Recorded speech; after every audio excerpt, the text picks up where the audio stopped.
Welcome back to Metal Minutia, the podcast where we talk about heavy metal in far too much detail. I'm Ray, I'm here with Phil. Hello. And we haven't had an episode for quite a while. Mostly my fault, I think, as I've been gallivanting across countrysides. Look, it's no one's fault. I mean, if it was someone's fault, it is your fault, but it's no one's fault. You know, I don't want to point fingers or name names at Ray or name Ray's name. But yeah. But if you had to choose one of us to blame... Don't make me blame you, Ray, even though it's clearly your fault. You know, I would never say that, though. Glad to be back, though.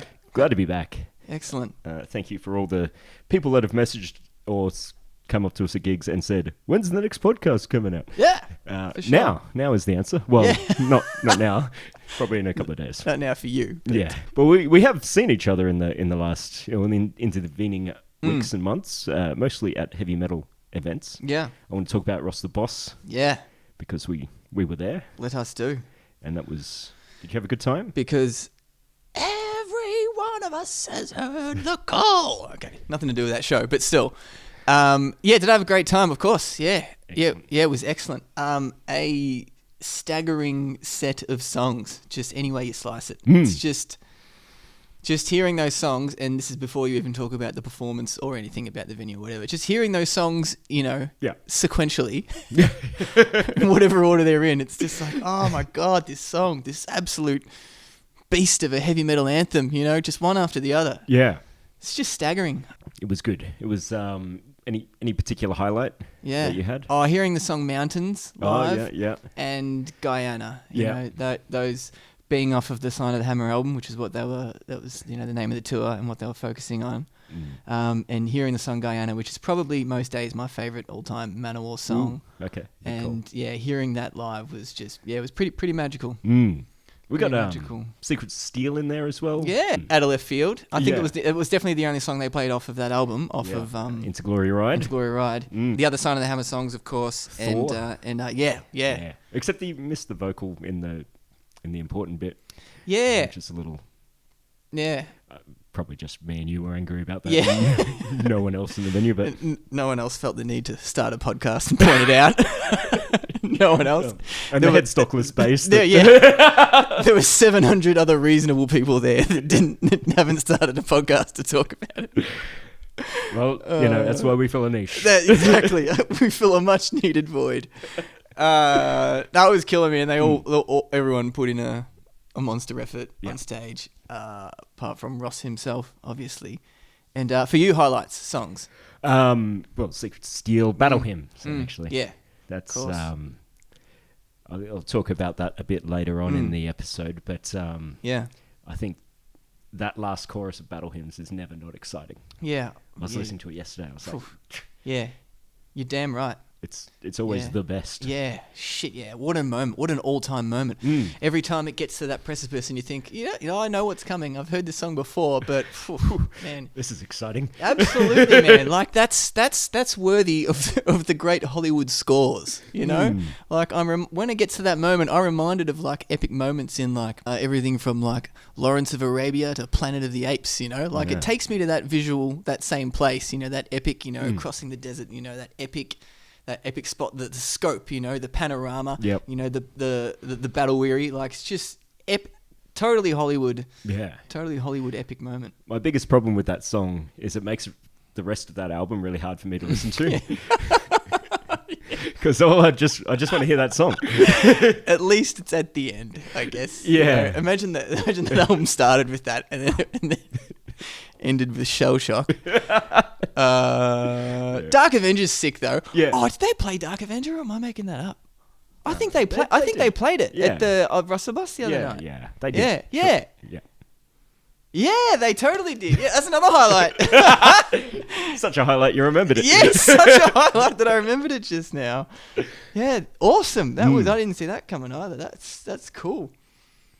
Yeah, and oh man, yeah, the narration in that, and even though you didn't hear it when they were playing it, like it's still in your mind when it's happening, and you're hearing the song live. You hear Orson Welles, dead clap like thunder, just outrageous that Orson. Outrageous. And speaking of Hollywood epic moments, like Orson Welles is on your heavy metal album, ridiculous. Yeah. How did that happen? Well, they probably just asked him, paid him some money. So good. Otherwise, what have you been? Yeah. What have you been listening to? I had a bit of a Candlemass Oh yeah. revisit over the summertime, which is in wonderful summertime music. Yeah. I had a bit of a Candlemass revisit, and Which sort of albums? basically all eras, because I started off with in the classic era, Nightfall and Tales of Creation, which are my favourite too. And then just thought I'll just revisit the others, just a quick dabble, just to see where I'm at. And I ended up just really focusing on King of the Grey Islands and that self-titled one that's behind you there. The only latter day one with Messiah back on vocals. And I really love those two albums. They're killer. Yep. What about when it gets into the more Songs for the Dead? What's that off? Psalms for the Dead. Psalms for the Dead. Yeah. I like that album a lot. Yeah, right. Yeah, except for the last song really annoys me. Right, so it's an inverse of Battle Hymn. Yeah. It's okay.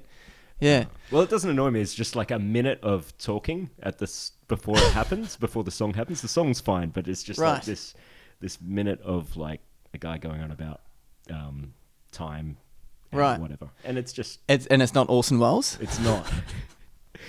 Well, shit. Yeah. Rubbish. I guess he was already dead. Yeah. Not as much of an excuse anymore, That's true. Not as much of an excuse. Really, but I, by and large, like all eras of Candlemass. It's kind of, if you like it and you're in the mood for it, you're probably going to enjoy it. Absolutely. And I've been doing a huge revisit of Alice Cooper, Oh. the entire career of Alice Cooper. This is going to be a 3-part thing, I think. I'll come back to this at another point. But you're having a real nostalgia binge, because Alice Cooper is one of those artists that is probably, like, putting heavy metal aside, just pop or rock artist is one of the first artists that I became aware of when I was when I was very, very young, when I was first aware of music being made by people. It was just like Alice Cooper is one of the earliest names that I remember. So it's a massive nostalgia trip at the most times when I listen to Alice Cooper. But then just revisiting all eras, he's had so many he's gone through many subgenres over the years. Yeah, and sort of moved with the times in a way. Yeah. And sort of continued to try and modernize, and then with varying degrees of success. Isn't it always the way? Yeah. I guess I just love his tenacity, and he's just one of those people that would be doing it regardless. Yeah. He would just be doing it. Yeah. I'll probably leave it there for now, but I do want to come back to Alice Cooper. Just quickly, what's your Alice Cooper? If I say that? So I'd say I'm more of like I know the hits. I'm not such a deep cut kind of guy with him. I've seen him play and enjoyed the time, but maybe you can recommend an album that I should deep dive into. Yeah, cool. Yeah, we'll come back to that. Yeah, we'll come back to that. I want to say one more thing about what I've been listening to. 2 more things, actually. Scanner. Oh, yep. Terminal Earth, which is their second album. Their first album, Hypertrace, 1988. It's one of my favourite heavy metal albums of all time. Yeah, I remember they could have stopped there. Yeah, they absolutely could have. Yeah, absolutely could have, and I'd still consider them, gods of the earth. But the second album, Terminal Earth, is still really, really cool. And sometimes I'm just in the mood just for that, and I'll just listen to that and smash it. And it's really quite good. And it's one of my favourite. The title is one of my favourite puns of. It's called Terminal Earth. The sci-fi subplot, of course. Yeah. As is your want. As is my want. Is it Terminal Earth, Is it like the train station, like they're going from planet to planet? Or is it the dying Earth, Yeah, okay. And because English is their second language, I can't... Yeah, it's impossible to know. It's impossible to know. It's impossible to know, and it really works in their favour. Great album, though. Give it a listen. And Judas Priest, late last year, released a remix version of their debut album, Rock-A-Roller. Oh, okay. First released in 1974. And usually, remixes, I never need them. Like, they're irrelevant as far as I'm concerned. Because when an album comes out, that's it. It's called a record for a reason. It's there in history. Yep. That's it, for better or worse. Every once in a while, a remix comes along, and I'm like, this is totally justified, and this is unbelievable. And this is one such. And, right. I want more people to be talking about it, because it's fantastic. Yep. Like, it totally opens the album up. There's so much more air and breath and room in there, and it's just okay. So it's a rare case of it being worthwhile. Absolutely worthwhile, and I won't be listening to the original anymore. That's a big call. Yeah. Interesting. I almost never say that. So I'd say you never say. That might have been the first time. That actually, yeah. I've never said that before. I won't be listening to the original again. Unless you're not going to listen to another version of it either. Yeah. I've never listened to any of it. Yeah. Cool, man. Talk to me, Ray. What's happening in your world? I got a couple of albums I've been giving a solid listen. There's one, Dread Sovereign, I've got over here, featuring... Well, I shouldn't say featuring. It's another band of Alan Averill of Primordial. Yes. So it's more of a doom band, and this Alchemical Warfare came out in 2021. Yep. And I sort of... Great title. Yeah, it is. And I think maybe it just sort of... I bought it at the time, but it was in that weird haze of COVID years, and I think maybe I didn't listen to it much. But yeah, I've been cranking that the last month or so, and... her Master's Voice, song on there in particular, is a real it satisfies everything I like in heavy metal. Yeah. Excellent. It's like just tough stops everywhere. Yeah. It's got a lot of good stuff. Excellent. There's another one, Italian band Misa. Yep. It's got to be Misa. You don't say, or Mezza. You might say Mezza. Mezzanine. Yeah. Mezza. Yeah. Mezza Boogie. Yep. All right. Then they had it's I think maybe Feb, the album came out, The Spin, which is pretty cool. Sort of another doom. The Spin. It's got a nice Ouroboros on the cover, which another box ticked. Yeah. But yeah, sort of. I think it must be their fourth or fifth album or something. They've got a few. This one's got a bit more. Not as heavy doom, like it still has heavy doom parts in it, but a bit more sort of rock and kind of 70s vibe at times. Which is, cool. Yeah, nice to have a bit more going on. The woman that sings in it's got a really nice voice, so it all comes together well. Dig it. And the third one I want to mention, Professor Black. Great names, man. Those are all great names. With his album Sunrise. And it was just one of those ones that's... it's come up on a Spotify recommendation type thing, and the cover looked kind of like a Bathory album. So I thought I'd give it a shot, and it kind of sounds like a bit like a Bathory album with maybe the vocals are a little more in key. Yeah. I say that with the greatest admiration for Bathory. Yeah. That's not Chris Black, is it? From the States? Yeah. It is? Potentially. Yeah, because he's in I don't know, I looked him up briefly on Metal Archives, and he was in about 32 bands. Yeah, that's him then. Yeah, Chris Black, yeah. Even under this Professor Black name, he's had, I think, 3 albums that came out at the same time, all vastly different. Like one sounds like Midnight. He's a eclectic fellow and prolific. Like, at the rate he releases his album, like, he must be releasing album a month. Like, it's insane. Yeah. But this one I quite liked. I wasn't so grabbed by the other 2 albums under this this name, but this one has been pretty cool. Yeah, it's sick. Sort of like trad metal Bathory combo. I should definitely check that out because among the other stuff he's done, he's got a project called Dawnbringer. Yeah, that came up in my things as well. And yeah, it's very similar to that. Yeah, cool. I'll check this out. And Sunrise is the album. Sunrise, cool. If you haven't listened to much Dawnbringer, check out their album. I think it's called Into the Lair of the Sun God. I think that a name like that. Yeah. If I saw a list of names. Yeah. Picking that. I'm on. It's on. They'd be hard pressed to come up with a more enticing album name than that. It's awesome.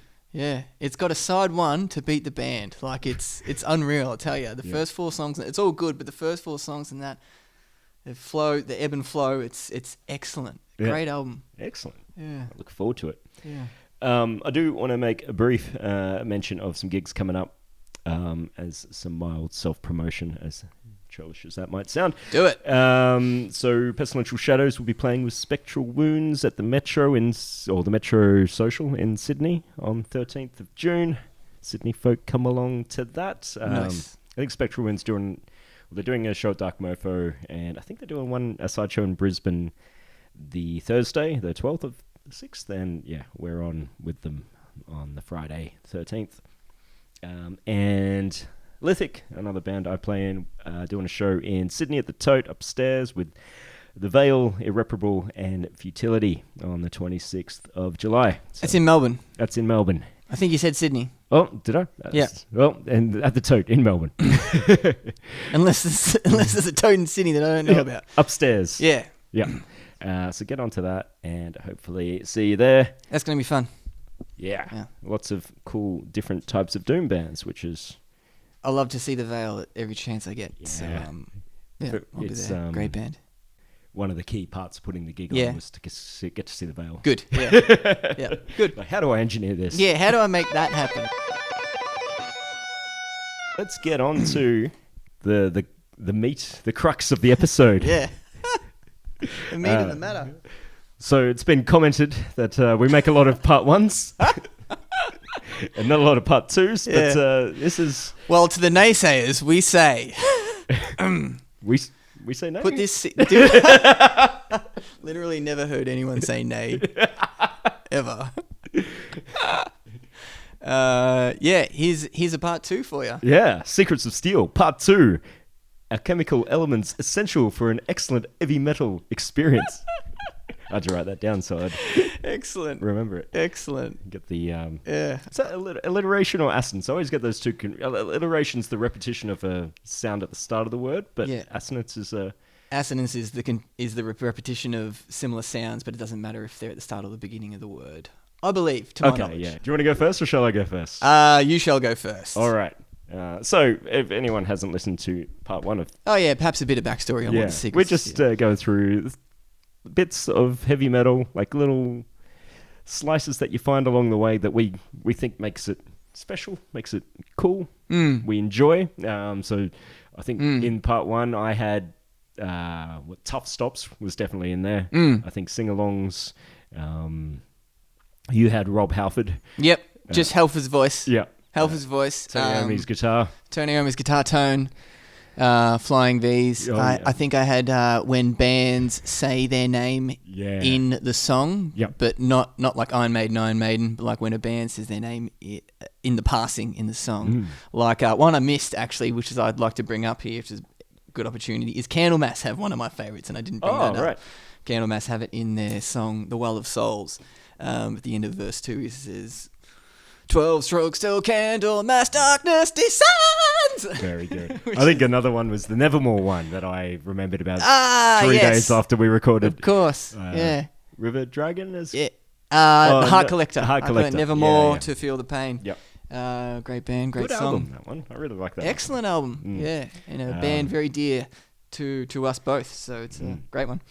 All right, but anyway, that was last time. This is this time. Completely. Time for part 2. Yeah. Like all sequels, bound to disappoint. Oh yeah. So my first thing about heavy metal that I really like, rules. Rules. Rules. I like how many rules we have. And they're like not specific boundaries, not specifically written rules, but they're known to everyone. Yeah, man. Like that's awesome. For example, like only death metal bands are allowed to wear camo shorts. Could you imagine a power metal band with a guitarist in camo shorts on stage? Dude, yeah, like that's wrong. Like it's not written down anywhere, you know. But that is not correct. No. Oh man, that is so funny. Lord of the Rings being an acceptable topic for lyrics. Yeah. Harry Potter definitely not. Yeah. There you go. Yeah. It's like to the layman that would be like, well, why not? You know, there's so much that could be said to have in common, but it's like no, unacceptable. Yeah. I remember seeing a band. They said this song's about Halo or something like that. Yeah. Like, that's not acceptable. Yeah. That's wrong. Yeah. That's just wrong. And also that the bands kind of, not all bands, but a lot of bands will have locked in a lyrical theme / style of music, and they're not allowed to change. Yeah. Like when Running Wild started with the pirate thing, there was no going back. Yeah, Is that what you mean? They're stuck in it. They can't. Like, imagine a Monomath writing a song about, I don't know, their feelings. Yeah. Like Blind Guardian writing something about the real world. Like there's very... Like about tennis. Yeah. And like Judas Priest strayed from their allotted set of topics with Nostradamus, and I think there was some significant backlash. Yeah, outrageous times. Yeah, unacceptable. Where was it written, Where was it written that was wrong? Nowhere. But the rule exists. Yeah. Oh, man, that's so good. Have you got any... do any rules come to your mind? Oh, man. Like... This always happens when these things... Without preparation, I can't... I'm not going to think of all these later, but that's just a great... I just know exactly what you're saying. Yeah. Yeah, like, well, this might dovetail into what I'm going to say, but feel free to, revert. We can circle back, but I'm going to say that, like, my secret of steel first for today is stage names. Okay, yep. Right. I love a good stage name. Yep. And I love that there's stage names and there's personas. Yep. You can, like, Nicky Six, that's just a stage name because he's just Nicky Six, right? But, like, Alice Cooper, for example, that's a persona. That's a whole character. That's a whole world. Alice Cooper inhabits a world. Yeah. And I like that. I love a good stage name, and I like that some genres demand stage names. Like, you can't have a black metal band without a stage name. You can't be called Steve in a black metal band, right? But some genres don't demand it, like thrash, like, Annihilator. Jeff Waters is just Jeff Waters, That's the most mundane name you could have. That's the, Jeff Waters. You may as well be John Smith, And, like, James Hetfield is pretty, like, that name only has weight because we've heard Ride the Lightning. But if you just heard James Hetfield, you'd be like, okay. Yeah. What's he done? Yeah. What's Jim up to? Yeah, exactly, So that's a rule. Yeah. Like, if you're in a certain genre, well, man, you got to have a stage name. Yeah. So we can circle back. Please finish your thought. No, I think that, and that even goes as far as, like, the persona element. Like, you can't be in a black metal band wearing corpse paint or whatever on stage making jokes. Yes. You can't be smiling. You can't be. No. You can't be having fun. No, you cannot be having fun. Yeah, the banter. There's no banter. There's only screaming the diatribe about what the next song's about. That's what I want to hear from a black metal singer. How you doing tonight? No. How you doing tonight? You ready to have a good time? Yeah. Funeral doom band trying to pump up the crowd. Yeah. How'd you drive over here? Parking's a bit rough. Yeah. Oh man. Yeah.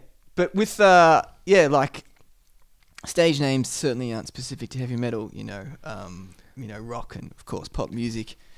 Well, this comes to mind, and I know you'll know more about it. I've got this vague notion that Blue Oyster Cult, they all had stage names because you got, like, Buck Dharma. Yeah. But only he kept it? Yeah. So all the other ones are just like, Yeah, that's a funny one. Yeah, they're Sandy Pearlman, who was their producer / mentor / lyricist, is a character, very present in the early years of Blue Oyster Cult, and he had like an epic arcane name picked out for all of them. Yeah. And but none of them liked their names. None of them liked it except for Buck. He thought, that's pretty sick, actually, and it stuck, and everyone was cool with it, and that carried on forever. And the rest of them were like, nah. I mean, Buck is a pretty good name, I guess. It is a great name. Like, Buck Dharma is a great name. I can't remember the rest of them off the top of my head, but I know one of them was Jesse Python, right? So that's... I can understand. Like, Eric Bloom is a better name. And that sounds rock enough. Yeah. Like, Eric Bloom is a great name. Jesse Python. Yeah, that's you could understand if it was 1985 and he was in Poison. Yeah, exactly. Rules. Why is that? That totally makes sense to me, man. But the drummer Albert Bouchard, his epithet was Prince Omega, which I think is pretty cool, man. It's not great. It's not Buck I Dharma, think if you're going to be, it's all right. if you're going to be Omega, I think you want to be higher than a prince. Yeah. You do? Lord Omega. Lord Omega? Yeah. Well, I guess something like that. I wonder if those were his exact words when he was. I get a promotion, above Prince. Like I'm a Baron at minimum, Baron Omega at minimum. But so look, there's 1,000 stage names to speak of. I like that. I like that you become desensitized to it. So when you're reading the credits for an album, like we wouldn't even think twice about some of the names we read. Oh. But if like, say, you're at your local library and you're applying for a library card, and on the form you write your name and it's Blackie Lawless. I wonder if this guy's going to bring the book back on time. Pretty sure he's not going to pay the late fee. Yeah. This is a guy who cares not for, what do you call it, when it due dates, when the book is due back in the library. Oh, man. Yeah, but like Kiss were the best because they had stage names and personas. They were the dual threat. Yep. That was the way to do it. I love how Kiss handled that. My personal favorite when it comes to stage names is I really like Coroner's stage names. They have, I don't know why, but they've all got names that they're not overly goofy, but they suit with each other. Yeah. And it's like, that's what I mean by like when stage name gets to a point where it's just like, I'm not thinking twice about that. Yeah. I'm just like, yes, that's right. You got Ron Royce, Marquis Markey, Tommy T. Barron. And like, I don't think twice about that. I'm just like, oh, that's the members of Coroner. Yeah. And it works because it's not goofy, but it's like, yeah, that's pretty badass. Yeah, I'll go with that, you know? Excess. Noun. Elaborate or outrageous behavior and or lifestyle. Excess In terms of walls of amps. Yes. Rob Halford's stage attire. Just a complete lack of subtlety, really. I guess that heavy metal often brings when it's at its. I think when it's at its best. Yes.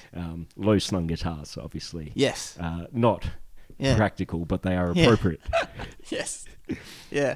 Like a tuxedo, when you're at a party that demands a tuxedo, it's like, the effort I have to go through to put this all on straight and get it to where it's me. Is this really, truly necessary? No, but it's appropriate. Yeah. And if you're the only one not wearing one. Yeah. You'll know about it. Yeah. But yeah, nothing I hate more than just like I reckon there's maybe a 2-minute gap before a band starts. Yeah. That you should be able to see the member, like a band you don't know. Yeah. And be like, oh, that guy's probably in the band, or that woman's probably in the band. Yeah. Okay. It shouldn't be an hour beforehand where they're wearing corpse paint or something. Okay. It should be like you're in your civvies. Yeah. Yeah. And then you're in your stage attire. Yeah. Which is different. Yeah. And then you're in your civvies again afterwards. Okay. Yep. Which doesn't sound like excess, but like, I guess I'm trying to emphasize how excessive the stage attire should be. Or like, it should be weird if you're wearing that in general public. Yeah. Okay. Yeah. Cool. Yeah. Like perhaps you need like a team to help you get into your stage attire. It's like, it's weird to see someone not wearing a shirt when they're just walking around. Yeah. Okay. Yeah. But if they're on stage, it's fine. Yeah. That's cool. Anyway. Really high cymbals. Yeah. Or just like extremely elaborate drum kits. It was years ago, probably like 20 years ago. I was jamming with this drummer in. I think he used to play in Lycanthia, a doom band from Blue Mountains near Sydney. But this guy, all his cymbals were as high as possible. Yeah. To the extent that he had this china to his right. Yeah. China cymbal, and the stand was one of those, I guess, boom stands, and it was like he could only just reach it. Yeah. Full extension of his arm. Yeah. He could just hit it. Yeah. And like it would rock back and forth. Yeah. Like a sail in the wind. Yeah. So he couldn't play that fast. Yeah. Or did you see Heaven and Hell, 15, 16 years ago? Vinny Appice's drum kit. Yeah. Yeah. Vinny Appice's drum kit in that tour was just like he was surrounded by toms and cymbals and whatever. He was surrounded by drums. And that was awesome. Yeah. Yeah. Totally, man. I was thinking about that recently. That might have been 2008-ish, I reckon. Yes. Yeah. Hey, how high were the cymbals though? Like, they were real high because not all of them, obviously, but because he had these like the things behind him. It would be like a what I guess would normally be a floor tom, and then two of those, and then he would pull it towards him and hit it. Yeah. I think he had cymbals above them. I'm not sure. I don't know. What you mortals call a floor tom, Yeah. I merely call, Yeah. That I really liked. Yeah. A lot of things about that. Yeah, like was it gigantic drum kits are awesome, and they're very pleasing to look at. Like a well set up drum kit, the symmetry of a well set up drum kit and an excessive drum kit like looks incredible. Do you remember? Well, I'm sure you would at the Angra tour. 20 years ago as well. Yeah, we had like a symmetrical. Yeah, I think it was symmetrical anyway. From my, it's a long time ago. But he had it wasn't his full size kit that he would have in Europe or whatever. Yeah. But it was still a pretty extreme kit. Yeah. And it was all just like.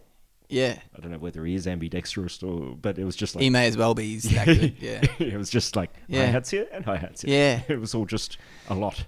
Incredible drummer, absolute freak, and pretty good that Billy Hyde backline could. They were out of stock. They were, If another band was playing that night, he bought out the shop. Good thing it was Tuesday. It was Tuesday night at the wherever. And when we saw Metal Church last year, was that last year or the year before? I lose track of time. Are you talking about at the Croxton? Yeah, that was last year, I reckon. Yeah. Let's run with that. Yeah. But when they had that big wall of cabs and amps, and none of them were turned on. But. Yeah. You know what? That endears me even more because it's like, well, at least they put the damn cabs up there. Do they need them? Well, not necessarily, but the tuxedo, man, like, god damn it, it's I would appropriate. have liked to see the heads on.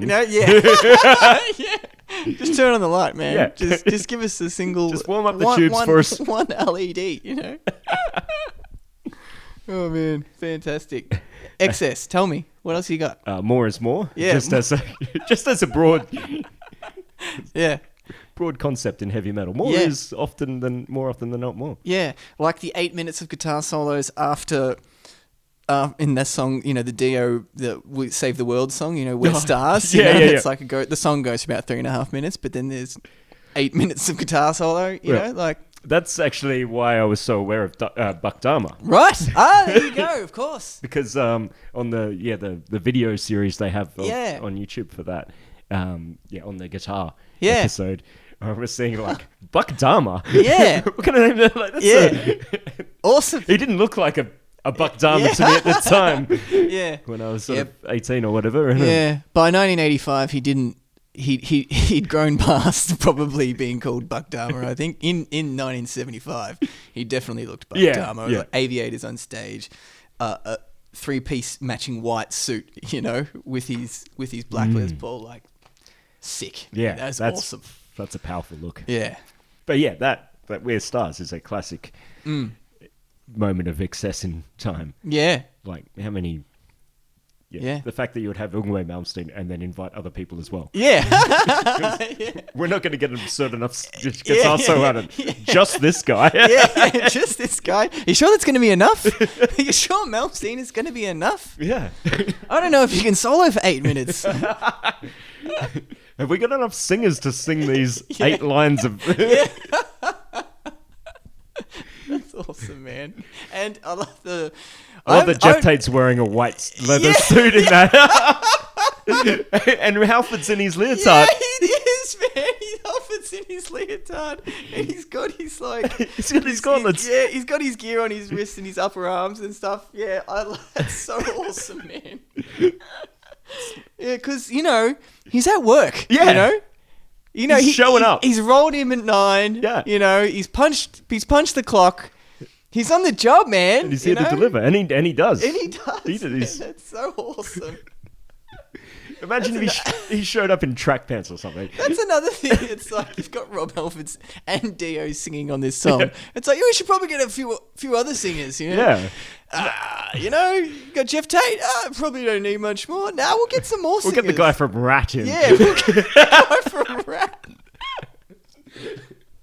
There's a few guys in there that are... Oh, man. Look, I love Rat, but you know, after Alfred and Tate. I think he felt bad about being there.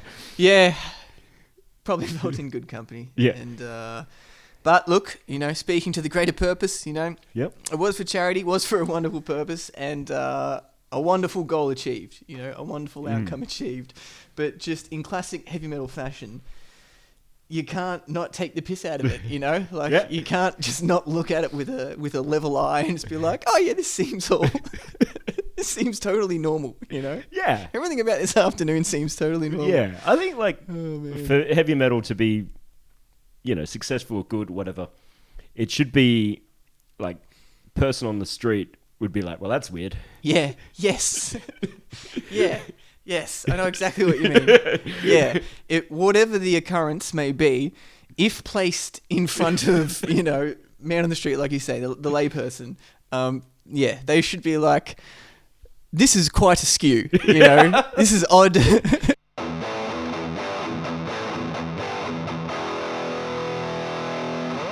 Drum intros. Painkiller.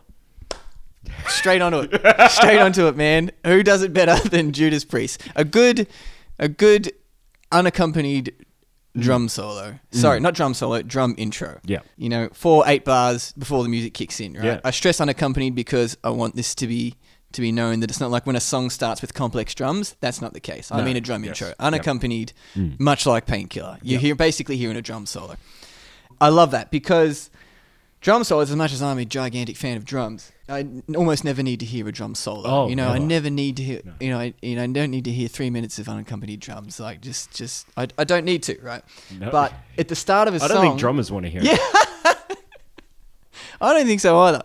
Yeah, 4-8 bars, like, and Priest are the kings of it. You know, Painkiller is, you know, a classic. And that's well known because it's like it's just as much a part of the song. You know, no radio DJ DJ. What am I talking about? But no one just starts that song just from, you know, where the guitars kick in. You know, that drum solo, drum intro is iconic.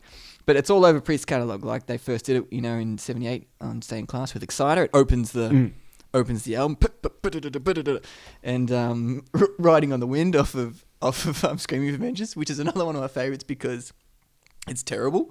Like, I can't make musical sense of it. It sounds like they were just like, all right, hit all the drums and we'll just make something of it. It's just like, and then the riff starts and it starts to make sense. You know, I really like that one. Starbreaker off of Sin After Sin, which is bucks the trend because it's beautiful. Like, it's really musical. It's actually just Simon Phillips, the legendary session drummer, just playing the beat of the song, but it's really really tasteful, and you hear all these flams and flashes on the hi-hat and the snare. Excellent drum intro. Oh, it keeps going, but another special mention, Judas Priest, is of course Living After Midnight. Oh yeah. Iron Maiden have one of my favorites, Where Eagles Dare. Oh, that's a good one, yeah. Yeah, it's killer. Another one of my favorites. I'm just going to do it without saying the title. His rain sounds as well. Storm sounds. Unreal. Yeah. That's very cool. It's not unaccompanied. It's unaccompanied by music though. It's sound effects. Yeah. Right? So this totally counts. Yeah. Live, it wouldn't have it. Yeah. I imagine. Oh, there would be Atmos live, surely. Even in the earlier days. You know what? You're right. Probably not in the early days. Yeah, when the radio DJs would just be like, "All right, got Rain in Blood coming up." Lost Horizon, power metal band from Scandinavia. You a Lost Horizon fan? Yeah, no, yeah. Yeah, no, yeah. Yeah. Bears revisiting. I'm gonna hassle you about it actually because I'm a huge fan of. They only did 2 albums in 2001, 2002. Okay. And I think there's one of the albums have like a sort of dark blue cover with them just standing there. Yeah, absolutely. Yeah, I know that album. Yeah. Flame to the Ground Beneath. That doesn't. What I'm thinking the cover looks like does not match a title like that. It should. Right. Why is it blue if it's a flame of the? Anyway. Well, you know, a part of a flame is blue sometimes, you know, like on your, you know. I feel it could have been more dramatic. Yeah, a better flame. Anyway, go on. Yeah, unreal band, incredible singer. Their song Heart of Storm has an excellent drum intro before it starts proper. Rainbow, Stargazer. Yeah, yep. One of the iconic, absolute greats. And I particularly like this one because Cozzy Powell playing a thunderous drum intro and Richie Blackmore just raking his pick across the strings, that gigantic, unending pick slide that just goes and goes and goes and goes and goes. Like, that's what a drum intro should do. Yeah. It should immediately begin the tension, you know? So instead of just riff starting, it's just getting your attention by like whacking you about the head or kind of like fingers on a blackboard, but in a good way. You know? Like, here we are. What about so I'm thinking like Back in Black, where it's not just, it's a weirdly iconic 4 count. A count in. Yeah. Like, there's something about those. Yeah. It's just like, it could be any hi-hat. Yeah. But when you hear that, that Back in Black's about to start. Yeah, that's cool as shit. Yeah. Solstice have one as well for one of their song. I don't know. It's in Icelandic, the name, so I'm not going to attempt to pronounce it. But it's their really popular song. But it's just got this count in on the ride. Yeah. And love it. You just know it's about to start. Yeah, that's sick. I love that. Slightly different to, I guess, what you're talking about, but in the ballpark. Yeah. Not as cool as a Painkiller type. Big drum. Yeah, I don't know. It's just count in. But it's weird for count-ins to be on a record. It is odd, and that means like it's very purposeful, obviously. Yeah. So it's odd, but it adds so much. We know, and we know it adds so much because if they've got, you hear a mix 4,000 times before you you print it, right? So these engineers or whoever's making the final call, they know that like we need to leave the count in there. Yeah. Like we need to leave that there. That's gonna up the ante already. That's gonna introduce tension. Yeah. In all the right ways. Creates warmth, creates sometimes even if it's just a simple hi-hat, you hear the hi-hat counting in, even if it's like a more subdued number. It takes you to that place because you know that you're going to be brought down a notch. So you're hearing the sound of the room before the instruments fill it. Yeah. Yeah, I'm just thinking how weird it would sound for Back in Black to just be like, dun. Like without the. I'll be honest, probably that could go either way for me because it's pretty. Angus's first chord, just center of your forehead, just bang. But I guess more like because it's probably the first track on side B, I guess. So maybe that would be fine. But on the CD, it would be a bit weird. Yeah. I guess we'll never know. I guess we'll never know. Thankfully, we will never know.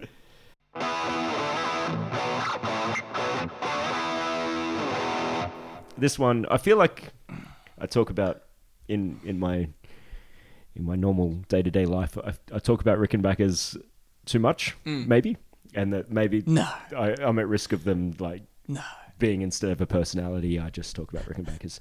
But look, we haven't had an intervention for you so far. So the third of the Secrets of Steel for me, a 4003 Rickenbacker through an SVT Ampeg. Excellent. And at least one fridge. Excellent. Like at least one 8x10. Yeah, awesome. I've got 2 of them over that Rickenbackers that I don't have an SVT because I don't have a vehicle that could possibly carry an amp that big. Excess. Actually having 2 Rickenbackers is an example of... Yeah. I actually have 3, so that's... They will do a similar, if not the same job. So, excess indeed. What I really like about them, one of the many things I really like about them, is that every time I see one, I always say, oh, that's a great Rickenbacker. Like, I've never seen one that I've been like, that's a bit shit. Yeah. That's a very average Rickenbacker. Yeah. And they're all like largely the same. Yeah. There are some that have like check plate on the checkerboard on the binding, or some don't have binding, or really minutiae, like that one being matte black rather than normally the black ones are glossy. Yeah. Stunning guitars. Yeah. And just an iconic sound as well. Just for anyone that's like I guess Lemmy is your if you want to think about what a Rickenbacker might sound like. Lemmy's bass tone of just that's an extreme version of it, but it's just, it has grit and bite and Cliff Burton bass solo take 1 on Kill 'Em All. There's some bass in your face. That's but then also played by Paul McCartney. So. Yeah. And there you have it. think the guy from Yes played one as well. Yeah, actually. Mm. Yeah, like Chris Squire. Yeah. Yeah, and he's got a famously intense front and center bass tone. Mm. Awesome player. Absolutely awesome player. But they're not a... I mean, they're a bass that kind of goes with the excess as well, because they're not... Because they're a bit noisy. They're a bit... compared to like a lot of particularly more modern bands or like touring bands, that sort of thing, will play basses with active pickups that are very, I guess, controlled. Yeah. And they're just like, Rickenbackers are a bit wild. They're not the most ergonomic bass to play. Yeah. They're not the most comfortable. Yeah. But they are the most cool. Yeah, yeah. And give me some dirt, man. I want to hear some, I want to hear a bit of clang and a bit of, crash bang wallop, I love the sound. Yeah. That's unreal. Songs about historical events. Ooh. Alexander the Great. Oh, killing it, Ray. Love it, man. I love it. It's just a list of facts. Here's a bunch of things happening. Yeah, in chronological order too. Yeah, I love it. Yeah, it reads like a Wikipedia page entry. Yeah, I love these songs, man. Glossing over things, factual errors and inconsistencies, outright misinformation. Yeah, and Alexander the Great. Yeah, I love it, man. Yeah, here's the thing that happened, and then the next thing happened, and then the next thing happened. Incredible song though, and I just love the idea of that heavy metal band is like, oh, we'll take some inspiration. Let's open up a encyclopedia. Yeah. And it's like, here's the thing that happened. What's another? Well, Iron Maiden have a lot of them. Passchendaele. Yeah. Would be another one. And I think it was just a case that I think as Adrian wrote that song. Yeah. And he just like been reading about it, and it's like, I guess I'll just write a song about it. Yeah. Cool, man. Hey, that's what artists do. You know. Well. What have you been doing lately? Reading about Passchendaele. Yeah. Yeah. What have you been doing today? Playing golf. Yep. But we won't write a song about playing golf. That's against the rules. Because that's against the rules, man. Where does long distance running come in? Yeah. Iron Maiden sidestep some rules. Yeah. They can. They have the power. The Trooper. The Trooper, yeah. The Charge of the Light Brigade, the Crimean War. But one of my personal favourites, Metal Church have a song called Rest in Pieces, April 15, 1912, which is, of course, about the sinking of the Titanic. And this is a truly awesome song because the feel and the atmosphere of the song is... that's what I like, when you can have a song about a historical event, but if you can tell it's about something like that by only listening to the music, that's when we're talking... That's quite an achievement, because when it sounds like, when it creates that atmosphere, that's awesome. And Rest in Pieces absolutely does that. It's got like a strange meter, like the drums have a strange, it's like the snares are on the wrong beats, so the song kind of feels upside down. Yeah, okay, yeah. And it's swirling, it's got a feeling of a vortex, and these are things that kind of vaguely describe the sinking of the Titanic. Yeah, that's cool. And to circle back, it's got a unreal unaccompanied drum intro actually, which is perfect. Totally awesome. Ticking all the boxes. Absolutely, man. It gets me in a frenzy when I hear it, and before the riff starts. So that's what we want. That's what we want. Primordial have a good one. Coffin Ships. Well, I guess they got a bunch, but Coffin Ships is about the emigration of Irish to, I guess, US and Australia and other places during the potato famine. Oh wow, yeah. And it's like this, the loss of like almost a generational, a large amount of Ireland's young people. Yeah, wow. Yeah. And I think it's like a really sorrowful, and it's like, singing about their people essentially being disbanded in a way. And an epic story and something worth telling, and they would absolutely do it well. Yeah.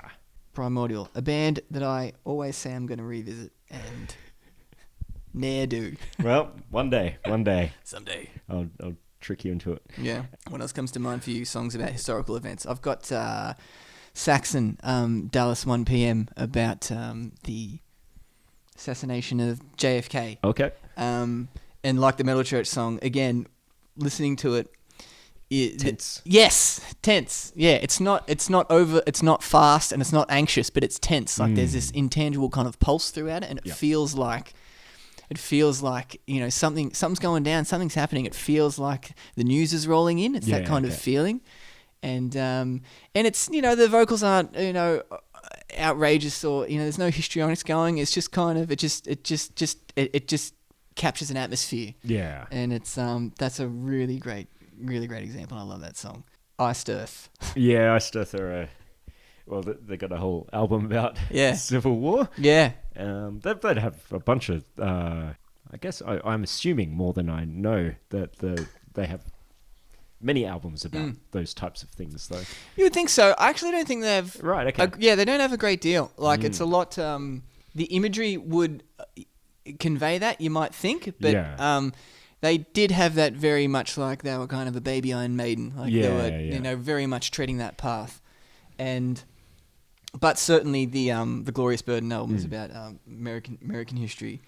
And they got that 1776, the instrumental song on Something Wicked. Yeah. Oh, that's right. Yeah, that's on Something Wicked. Yeah. That's cool too because you hear what that song's. It's an instrumental. And all the better. I wish more of this stuff was instrumental sometimes because some of the lyrics can get a bit. But Gettysburg is the song I just want to point out.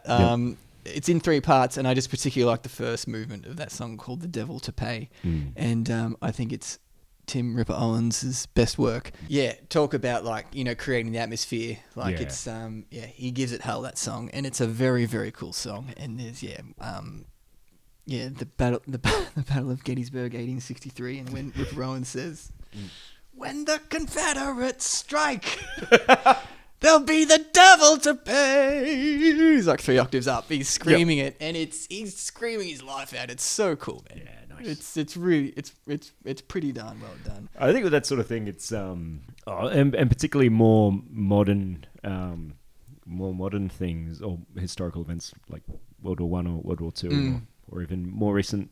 Yeah, I think there's a lot of importance on, I guess, doing it right. You can, like Alexander the Great or something like that. When you're going that far back, I think there's enough of a disconnect. What, to 323 BC? Yeah, yes. Or you mean the 80s? 323 BC, when he became the Macedonian king. Yeah, yeah. I remember when he cut the Gordian knot.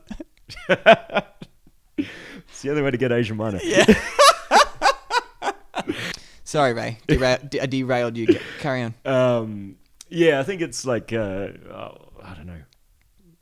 Maybe it's the same, but I feel like you should be a little more nuanced, or like it's important to get the tone right if you're talking about something that is still within living memory. Or yeah, man, you are absolutely right. Yeah, that is a really good call. Because you can sort of be a little bit dispassionate about something that's 2,000 years ago, 1,500 years ago, whatever it might be, but something that's 50 years ago. Yeah. I think, and I guess that's why bands don't do it a lot, because you do have to nail that tone, I suppose, and it's not just like... What war? It's, It's like these are, maybe your grandparents... particularly, I guess, in Europe or whatever it could be. Yeah. You can still sort of see the scars around. Yeah, certainly. Yeah. Great call. Guitar harmony, lead parts. Yes! Or as me and my brother Stu used to make the joke of a guitar duo rather than a guitar solo. Yeah. Yeah.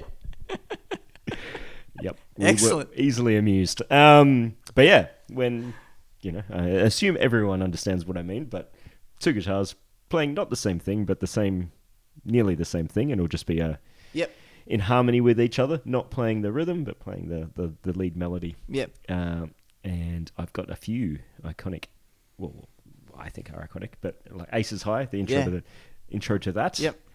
The Hellion. Yep. Oof. Because we haven't really talked about Judas Priest or man. Iron Maiden today. I feel like Priest doesn't get their due, and we never bring them up. People might not even know who they are. Yeah. No, yeah, that started the Hellion there, opening the album as well. Yeah, absolutely. It's a hell of a way to... Actually, Aces High opens the album too. Mm-hmm. It's a great way to open an album. Yeah. Yeah. Keep going. Like, hit me with them. The Boys Are Back in Town. Yes. The iconic... You can't... I don't think you can talk about guitar harmonies without talking about Thin Lizzy. No way. Yeah, absolutely. Certainly the beginning of the hard rock heavy metal. I mean, like, there was Wishbone Ash before them, but as far as announcing, like, oh, we're doing this in hard rock, we're doing this in heavy metal. Yeah. You know, Thin Lizzy was We've got Les Pauls, and we're gonna use them. Yeah. God damn it. Yeah, absolutely.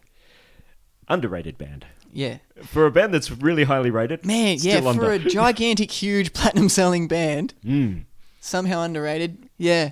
I think I can maybe see because that. they never really got big in the US. Maybe that's... Yeah. Maybe. Yeah. Not massive success Given in the they US. weren't around when we were alive. No. It's really hard to... Yeah. And certainly not made absolutely no waves in Australia. Like, yeah, I used to hear Boys Are Back in Town, like, on Gold every now and then, you know, but that was as a youngster. Like, you don't hear them anymore. Yeah. Like, have you seen... There's footage on the YouTube of their gig they did at the steps of the Opera House? Yeah, man. That's really cool. That is awesome. That'd be the Jailbreak tour, because it's got Gary Moore's on guitar with Scott Gorham, and it's the other guitar. Yeah. I think that's... Yeah. Yeah. I can't confirm or deny. It's definitely Scott Gorham's there because... Gary Moore's there. He wasn't on that album, but he was on that tour, I think. Okay. I don't know. Jackson. I know Gorham was playing it because I know someone who attended that. Oh, really? So, yeah. No way. Yeah. Were they like 6 years old, or were they like... Are they now like... Yeah. Yeah, he's 60-ish now, so he must have been, 12 years old maybe at the time or something. How good. Yeah. Changed his life, obviously. Absolutely. Yeah, for the better. For the better. Good oath. I've got another one in here. I've only put 4 because I didn't want to list 600 songs with guitar harmonies. Yeah, man, this could this could be its... Yeah, go on. But Blind Guardian and The Story Ends. Mm. And I've been very specific about... Because I want to talk about guitar leads. So, like a lead harmony as the main part of the song. So Blind Guardian, as anyone that's listened to them know, they tend to have a million harmonies over everything. But there's usually still a prominent rhythm track. But in The Story Ends, in the middle part of that, it's from what I can recall, probably the only song where, like certainly live, it would just be the two guitarists would just play that. Yeah. In harmony. Yeah. Rather than Marcus playing a rhythm whilst Andre's playing a lead. So it's kind of, it's one, I think someone will correct me, but a unique Blind Guardian song in that regard. I really like it when that happens. I really like when the rhythm drops out and you hear just the bass and drums playing and hear the twin guitars happening. Yeah. I really quite like that. You don't hear it as often on albums because they're there and they know can put the rhythm track in there and it gives it a bed and it makes it a bit more solid. That's cool and it makes sense. But obviously live when there's no rhythm track there and you just hear the two twin guitars doing that, that's cool. I like that. It's not like a loss. It's not like the bottom drops out. There's just like a bit more space and you hear the guitars really flying through the air. And it makes it a focus. Like this is like this is the bit to really there's all these other things happening, but just for this one little period, focus in on these two people playing guitar. That's sick, man. God, there's 4,000 songs, and it's... There are. Yeah. Like, obviously, Priest and Thin Lizzy and Iron Maiden are known for it. Yeah. There's a reason Iron Maiden now have 3 guitarists, or have had 3 guitarists for 30 years, but it's not because they don't need more harmonies. Yeah. So they're lacking. Yeah. I guess it happens in other music. It's not really a rock and roll thing. Like you wouldn't ever get it in like an AC/DC song or something like that. They were always... you're right, man. It's not really a rock and roll thing, and it's not really a... it's like, it's pretty exclusive to heavy metal, I think. Specifically guitars harmonizing with each other. Doing lead themes, right? We're not talking about harmony in general, obviously. Vocal harmonies. Vocal harmonies. Only heavy metal guys do that. Queen have never done it. Well, there, case in point. Yeah. Because they only got one guitar player and all their harmonies are on vocals. Yeah, but the twin guitars doing harmonies is a pretty, safe to say, it's pretty favoured and exclusive to heavy metal. Yeah, and it's always good. Like, And you never like... Yeah. We should put a harmony on that. Nah, that'd be crap. Nah. Because more is more. Yeah, absolutely. It's going to be fun. It's a good idea. Yeah. Put a harmony on that. Sick. Yeah, man. Halloween did incredible stuff on Keeper of the Seven Keys albums. I'm a big Thin Lizzy fan, but I'm a bigger Wishbone Ash fan. And it's, it's pre-heavy metal, but still, like, that's when I think of twin guitars, I do think of Wishbone Ash. They got harmonies that will make you weep, like incredible work. There's so many great examples, and like the greats like Metallica and Megadeth, did them well, and then and I like how guitar harmonies, it's like it's in the grasp of the common bands as well. It's not like something that's unachievable. You know? So you get it across the board. You don't get it like incredible singers or incredible drumming is more rare than having like competent guitar players. So. It's fortunate for us that we hear guitar harmonies like more often than we hear exceptional singers or exceptional drummers. Certainly in the 80s. Yeah, it's an easy and effective trick. Yeah. It's just a good one. It's just a good one. It's so elemental to. I mean, probably the more traditional heavy metal subgenres, but in black metal and prog and the darkest, there's still it's pretty universal. Full of it, like it's one of the cornerstones of good heavy metal. As Otto on The Simpsons would say, those guitars that are like double guitars. I think he's actually talking about an SG. Yeah, he's talking about an SG when he says that. But I always think that when I'm hearing a sick guitar, I'm like, those guitars that are like double guitars. Russell Allen's voice. All right. For the uninitiated and for Ray maybe. Russell Allen. Taken me by surprise. Yeah. Oh, you didn't know I was a Symphony X fan. I only blabber about them every chance I get, and yet I still feel like I don't talk about them enough. So I'm using the airwaves here just to talk a little about Russell Allen, American singer who has lent his talent to many bands and projects over the years, but mostly known as the frontman of New Jersey progressive metal band Symphony X. I'm a confessed fanatic of this band, as you know. Yeah, I do.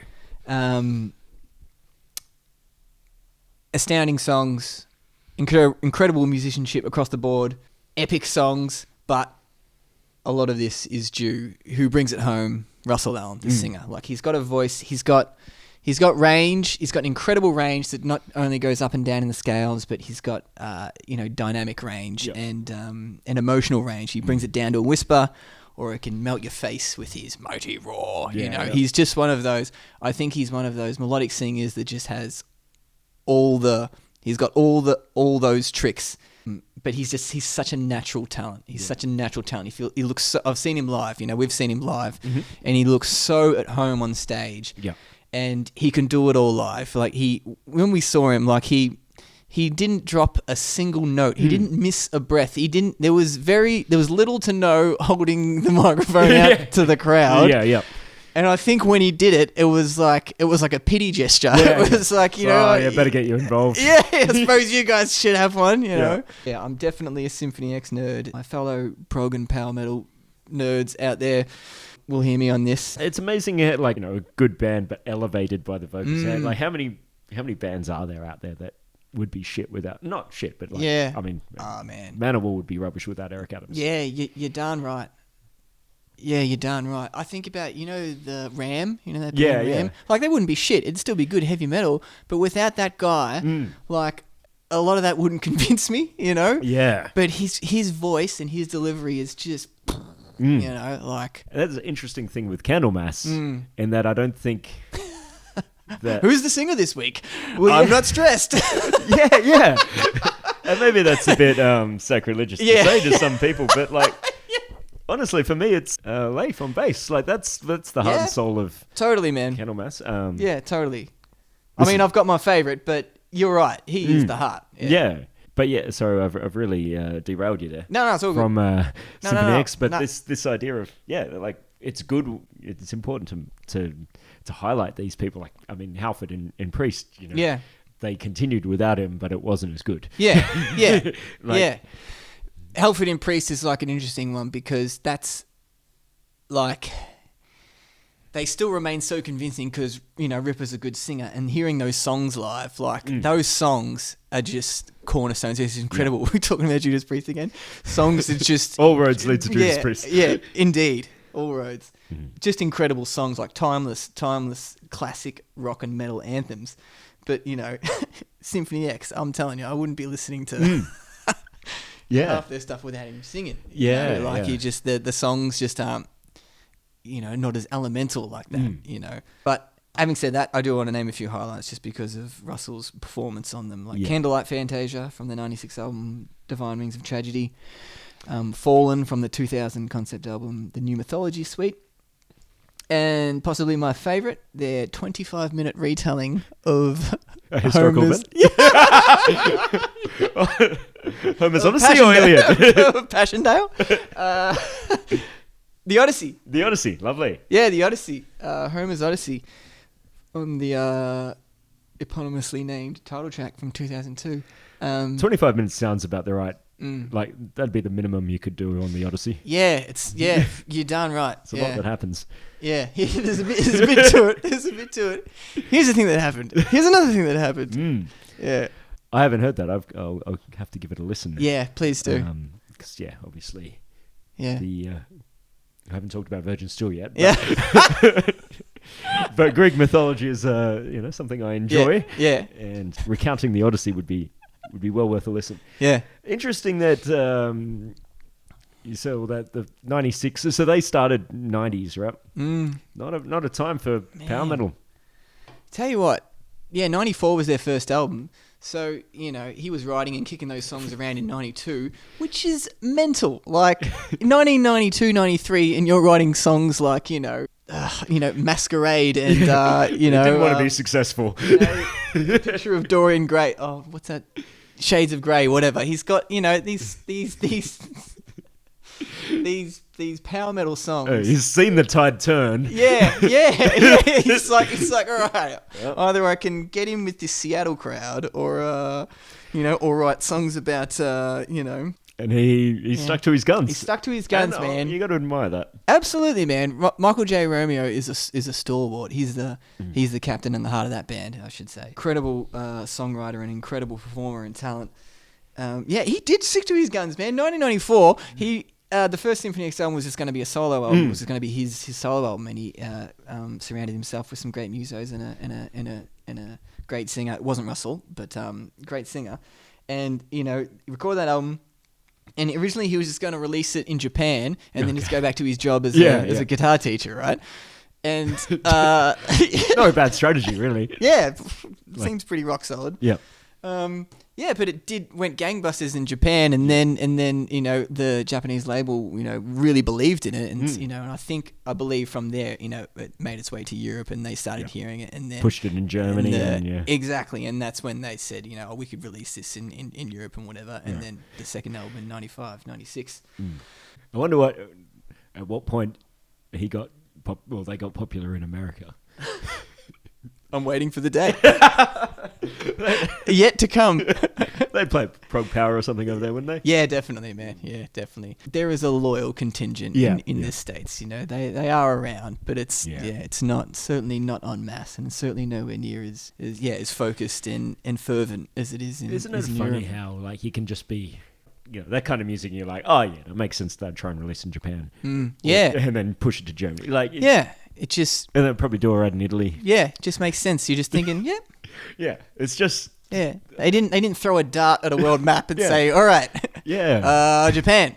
But isn't it, I think to the layman it would just seem crazy that, that most people would think that the US would just be the place. We forget that heavy metal was popular in America, massively popular, right? but only for like 8 years, you know. And I think we've just looked at that nostalgically for the last 40 years. Yeah. We're like, oh, it's coming back, man. It's gonna. Any day now. We're gonna have our day, you know. But like the real strongholds of heavy metal, you know, the real ones. It's Europe, isn't it? You know? Yep. There's pockets around the world, and we are strong together, of course. Yes. But you know, geographically, we are asunder. Yeah. Yes. Australia is a long way. But thank you, Michael Romeo, for sticking to your guns and making those albums. Because I tell you what, like I still listen to Symphony X, you know, regularly, and they're just a band that, you know, when you just cannot help yourself, you're just like. Sometimes you try to choose your favorites. You're like, oh, I think I'm going to like that band. And, you know, your brain's like, I want to like that band. It's like, but no, your heart just does something different. When you hear the music, that's the answer. When you hear it and your legs start doing something or your hands start doing something, you're like, that's the choice made. It's actually got nothing to do with you. The choice is made. The music happens. Deal with it. You just go along, you know. And Symphony X is one of those bands for me. Like when those tunes, you know, when it's on, when I hear it, I'm like, yes, this is it, you know.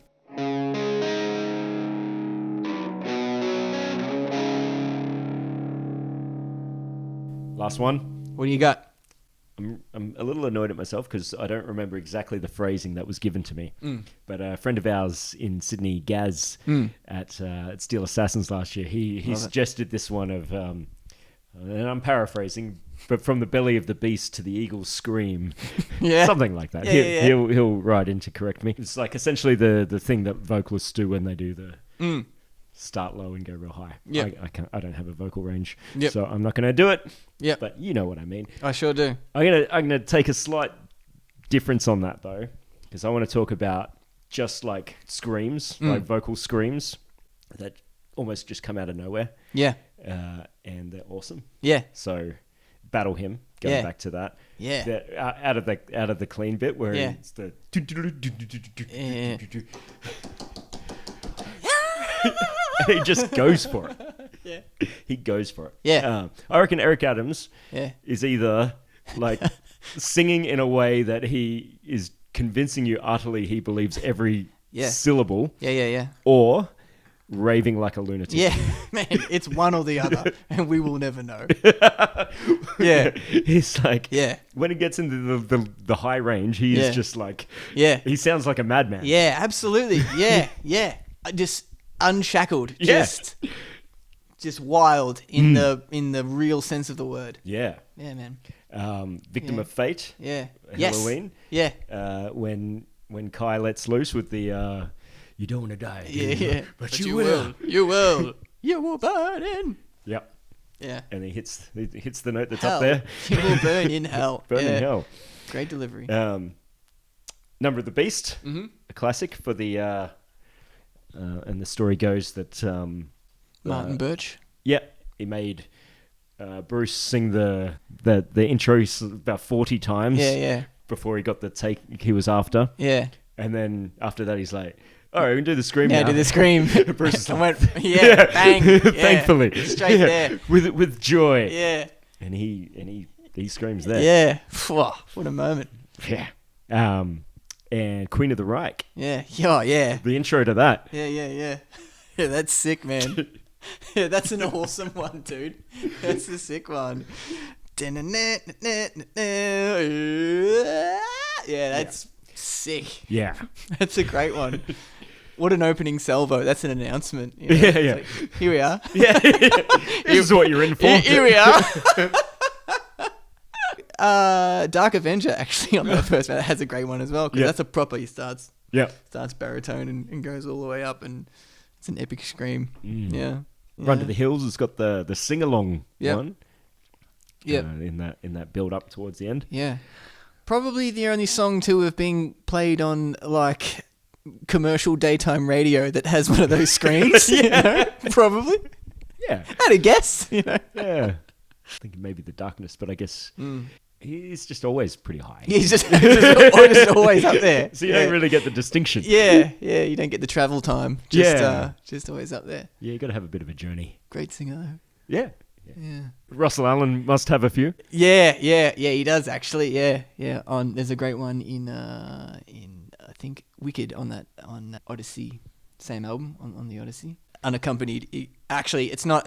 It doesn't go from the belly to the top, but it's like a break in the music, and he goes a cappella for a second. And he goes, right. like all the music starts a tough stop, and he goes like a gospel singer. Oh, wow. It's fucking sick, man. Victim of Changes, Judas Oh, Priest, of course. man. Yeah. Changes. Victim of Changes. The You're Possessing Me in what's that, the song at the back end of Touch of Evil. Yeah. Yeah, man, that's sick. I think we're just rambling about just now. It's just like I love that singing bit. I love that singing bit too, man. Yeah, maybe we are. Why not?